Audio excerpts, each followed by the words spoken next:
Quoi de mieux qu'un derby pour commencer l'année? Une victoire permettrait à Anderlecht de remonter au classement car pour l'instant la saison n'est pas celle espérée avec une 11e place au classement.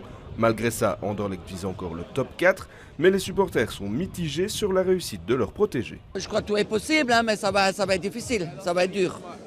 Ça va être dur parce qu'il y a, je ne sais pas combien d'écart il y a avec le 4e du classement, mais il y a déjà, je crois, un grand écart, mais bon, on verra bien.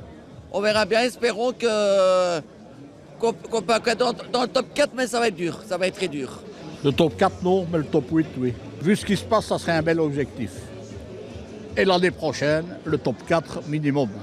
Du côté de l'Union, on est reparti sur les mêmes bases que l'année dernière, avec pourquoi pas le rêve de décrocher enfin un titre dans quelques mois. Une idée à laquelle songent de plus en plus les supporters unionistes. Ils le méritent en fait. Sur les 2 années, oui, sur leur manière de jouer, de se remettre en question tout le temps.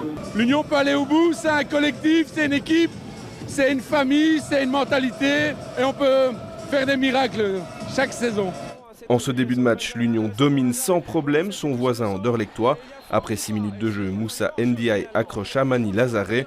L'arbitre siffle dans un premier temps hors jeu, mais le VAR intervient. Et après vérification, l'arbitre sort la rouge. Une rouge très sévère qui force les Mauves à jouer à 10 contre 11 pour le reste de la rencontre. La pression monte dans le rectangle des Mauves. Simon Adingra passe tout proche de l'ouverture du score, mais Bart Verbruggen sort un arrêt important. Anderlecht tremble, mais tient bon. Le jeune portier doit une nouvelle fois s'employer avant la pause pour repousser l'envoi de Bart Newcope. Les deux équipes rentrent au vestiaire sur un score vierge, mais avec une nette domination des visiteurs. Il manque le dernier geste, donc vraiment un petit pied ou une déviation, et ce sera caisse. Deuxième mi-temps, ce sera dedans, quoi. On a dominé quasi tout le match, quoi. Voilà, on est numéro 1 à Bruxelles. À la reprise, Dante Van Zer manque le cadre de peu, l'Union ne concrétise pas et galvaude de nombreuses occasions. Et à force de se louper devant, l'Union se fait surprendre par Anderlecht qui s'en remet à son meilleur buteur. Fabio Silva libère le Lotopark et plante sa 7e rose de cette saison. C'est désormais 1-0.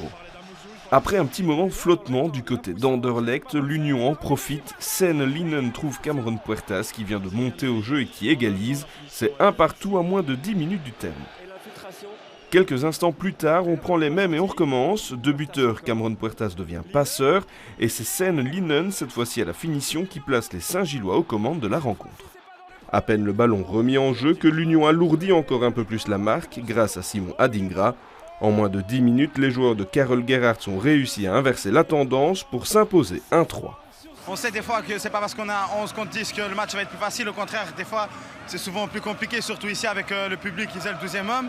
Donc c'est un match pas facile, mais on a su ramener les 3 points à la fin en étant solide tout le match. Cette défaite fait mal à Anderlecht qui a craqué dans les toutes dernières minutes de la rencontre. Je pense que l'équipe a fait du bon travail, c'est difficile à 10 contre 11. L'équipe a fait des sacrifices pour fermer les espaces, pour ne pas laisser trop d'occasions. Je pense que nous devons aller de l'avant en pensant au prochain match parce que j'ai vu de bonnes choses et on a fait un bel effort à 10 contre 11.